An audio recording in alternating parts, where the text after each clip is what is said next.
Hello record collectors and music lovers. In this episode I want to explore another corner of the British underground from the late 60s, namely psychedelic pop or Baroque pop as it's also called. And in the late 60s many bands in the UK were moving away from the traditional bass, guitar, drums, vocals type of setting that was dominating the pop charts in the mid-60s. And they were starting to add more instrumentations to their music.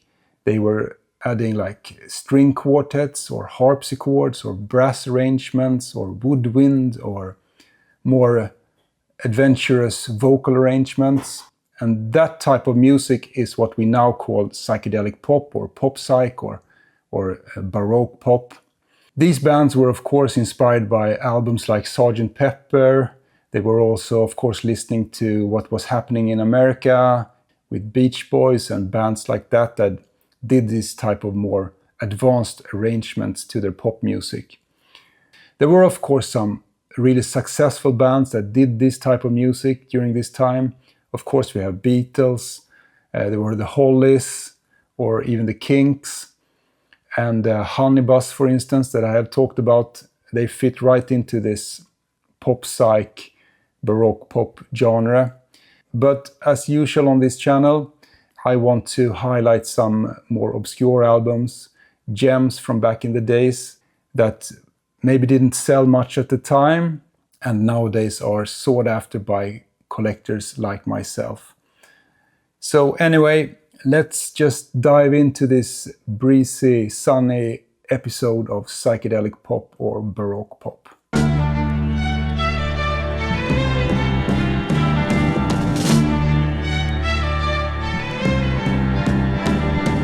Yes, let's begin at the height of the Summer of Love in the UK in 1967, and a lovely example of this post-Pepper pop psych album from Britain. And this is the album The Huge World of Emily Small by a band called Picadilly Line. Just look at this beautiful artwork. It's just oozing of swinging London and absolutely stunning artwork on this one. Laminated cover, and on the back you can see them in the studio there. Picadilly Line were actually more of a studio project by two guys called Rod Edwards and Roger Hand. And they, together with some studio musicians, put together this album in London in 1967. And I mean, they were a studio project, but they were also somewhat part of the psychedelic scene in London. They played at the Middle-earth Club, so they were a little bit part of it. However, this album isn't very psychedelic at all. It's mostly beautifully arranged folk pop. It's like a mix of Simon and Garfunkel combined with some pop music from the Beatles, together with some West Coast California pop music from that time. Lovely harmony vocals, lovely arrangements, and it's a very, very light album. It's like the opposite of heavy psych, so don't expect any fuzz guitars or long jams on this one. It's just well-crafted, beautiful pop. And it's very British as well. They sing about ordinary British life, like taking the bus or going to the park, or very much like the Kinks did in their lyrics, observational type of lyrics. This was released on CBS in the UK, these labels, classic labels. And I bought this a long time ago. Nowadays it's has gone up in price. I have a bad tear up there on the cover, unfortunately, but I can live with that. Yeah, they don't do covers like this anymore. Just look at this.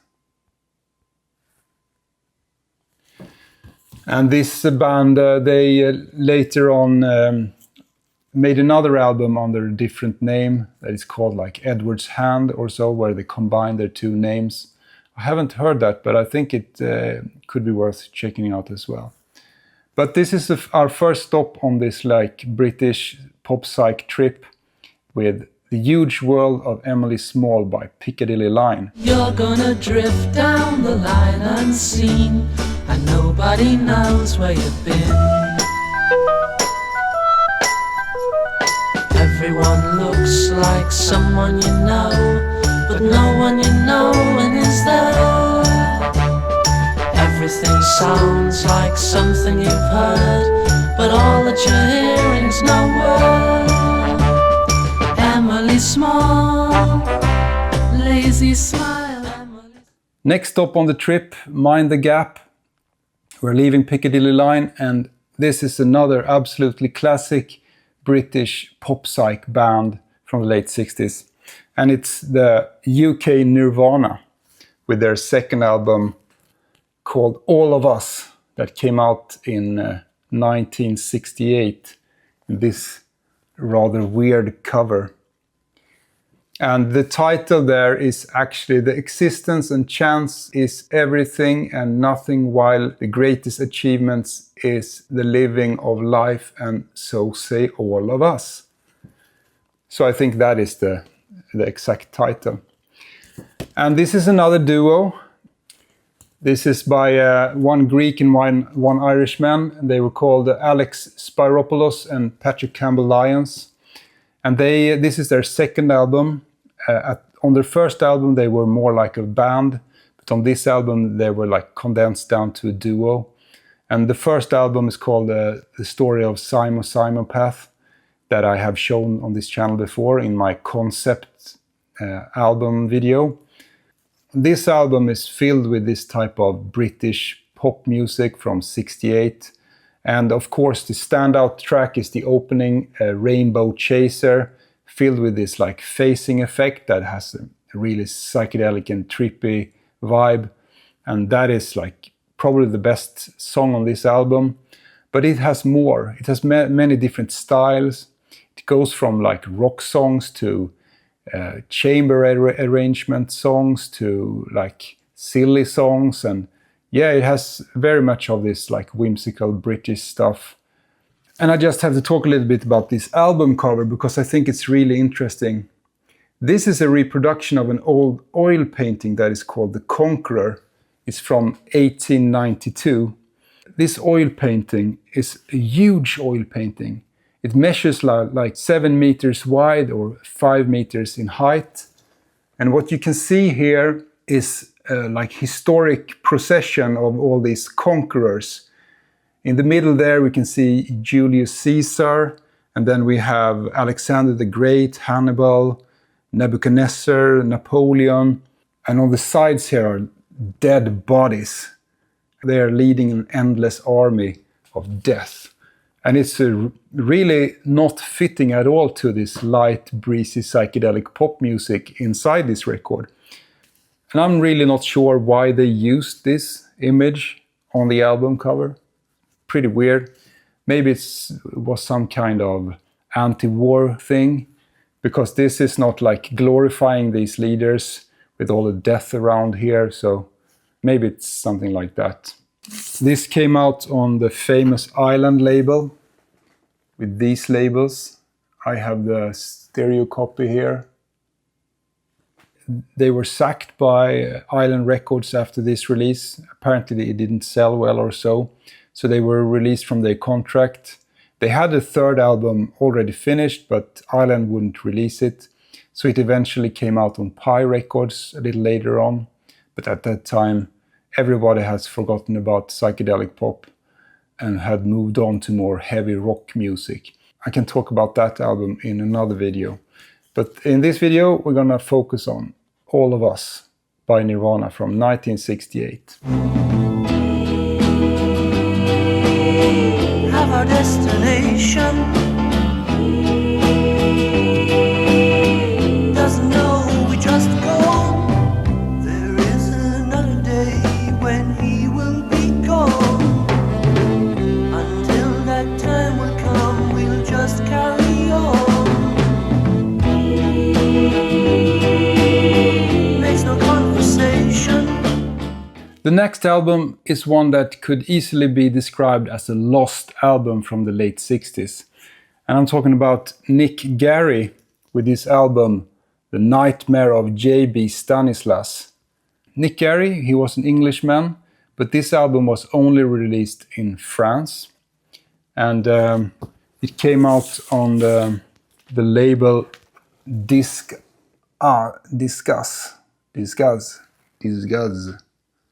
I'm not sure how to pronounce it. The album was recorded when Nick Garrie was only 19 years old in Paris. And it was really close that this album didn't come out at all. Because at the time when this was supposed to be released, the label boss on this Disguz, he committed suicide. So this barely was released at all. And it practically didn't sell anything at all when it eventually came out. So this album sold very little and only like a few copies came out on the market. So it's a very rare album to find these days. But it's just a lovely album and it's just filled with great songs.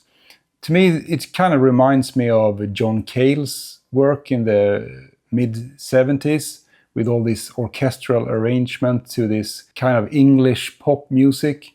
It's like sophisticated pop with a touch of like light psych here and there. Sometimes his vocals is like drowned in reverb with this really massive string arrangement. Sometimes it's very light and breezy pop, but always with this British type of songwriting.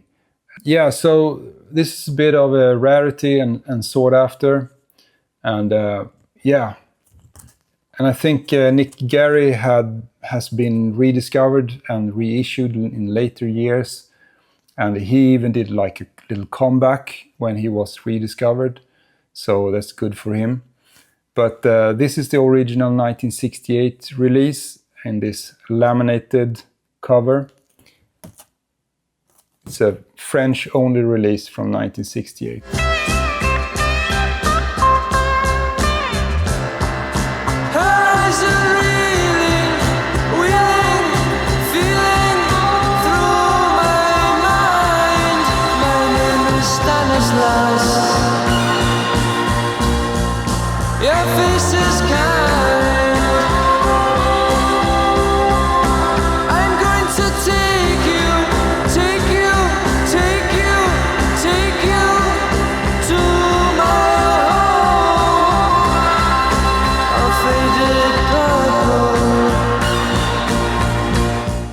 The next LP is about a band that were active in England, but their lineup is from all around the world. And it's this LP, Eclection, that also came out in 1968 on Elektra Records. It came out in a laminated gatefold. Here you can see the band. And here you can see the full album cover. And this is the UK press. Came out on these rough Elektra labels. Yeah, the members in this band, they came from all around the world. From Australia, from Norway, from Britain, from US, I think, or from Canada, possibly. This is their only album. And it's like a mix of sunshine pop, some folk rock, some folk, some psychedelic pop as well in this. Sometimes with these great orchestrations and absolutely beautiful like female-male harmony vocals. A lot of it is influenced by the American West Coast music at the time. And of course, Trevor Lucas, one of the guys here in this band, he later married Sandy Denny and they formed the Futtering Gay band together. So it has also this early folk rock in this LP as well. It has a lot of similarities to the early Fairport Convention before they went folk rock. It's pretty tricky to find a UK original of this. I think the American Elektra version is way more easy to come by. But this is the laminated UK version. And this is pretty cool artwork here on this one. Could she forget life without the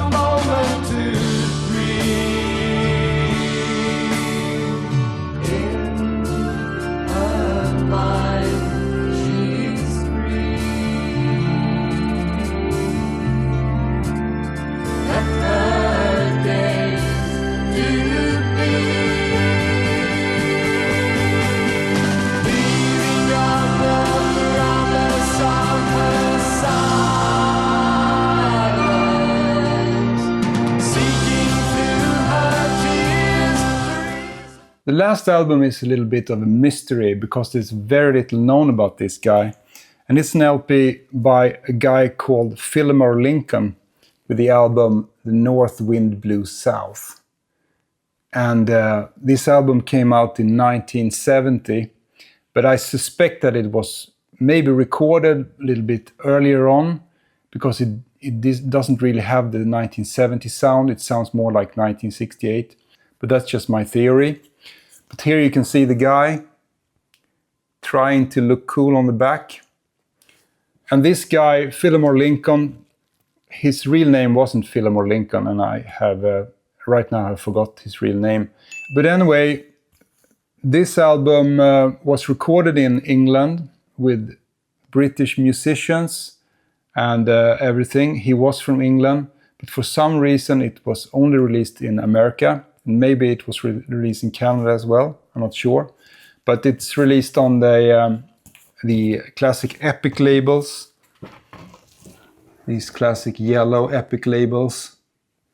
So it's an all British LP, but it was only released in America for some reason that I don't know. And he wrote all the songs and all the lyrics for this one. What's interesting with this LP is that it has... I think it's confirmed now that Jimmy Page is playing guitar, and there were many connections to Yardbirds with musicians here. For instance, we have the liner photography by Chris Dreja. So he was connected to Yardbirds for some reason, and there were rumors that they were like his backing band on this one. But we know for sure that Jimmy Page played guitar on some of the tracks. So you can hear on some tracks some wild Zeppelin-like wah-wah guitar solo just bursting out. So that is pretty cool. But overall, this is like a gentle, orchestrated psychedelic pop album and a really great one. And for me, the opening track and the title track, The North Wind Blew South, is just like perfect of those kind of orchestrated psych pop songs. It's just beautiful. And it was engineered by Glyn Jones, also a connection to Yardbirds and Led Zeppelin, and he recorded many cool bands in the late 60s. So it has everything a British album should have, but for some reason it only came out in America. Yeah, so this will be our last album from this like Baroque Pop Psychedelic Pop episode with Philamore and The North Wind Blew South. My mind was lifting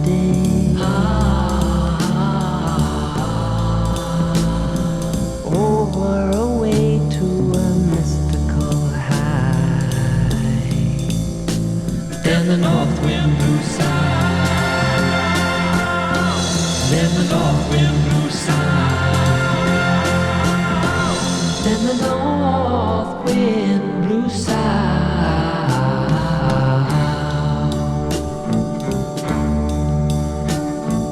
Pictures. So these were a few pop psych albums from UK in my collection, and some more unknown, obscure albums that I wanted to highlight.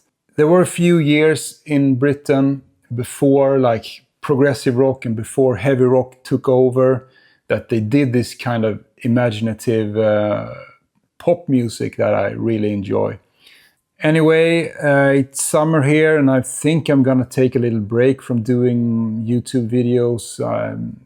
Get back after the summer, gonna go for a little bit of a vacation, but we'll see. Maybe I'll squeeze a video in during the summer somewhere, and yeah, I'll be back with more videos. And thanks as always for tuning in, and please put down a comment if you can recommend more psychedelic pop music from the UK. There's one album that I just have to mention that is like the holy grail of this kind of genre, and it's Billy Nichol's Would You Believe from 1968 on Immediate Records. That's a record that I have been looking for as long as I have been collecting this type of music, and it has turned up a few times, but it's always too much for me to buy or trade or whatever. So if you have a copy for sale or trade, please let me know. You can always contact me at vinylstockholm@gmail.com if you have a bill of nickels for sale or trade. The chances are low, but anyway. And I will eventually do a video with Baroque Pop from America. They did some amazing stuff often in the West Coast, in California, where they produced this type of orchestrated pop music. But I'll take that in another video. So everybody, thanks for tuning in. I love you all. Peace.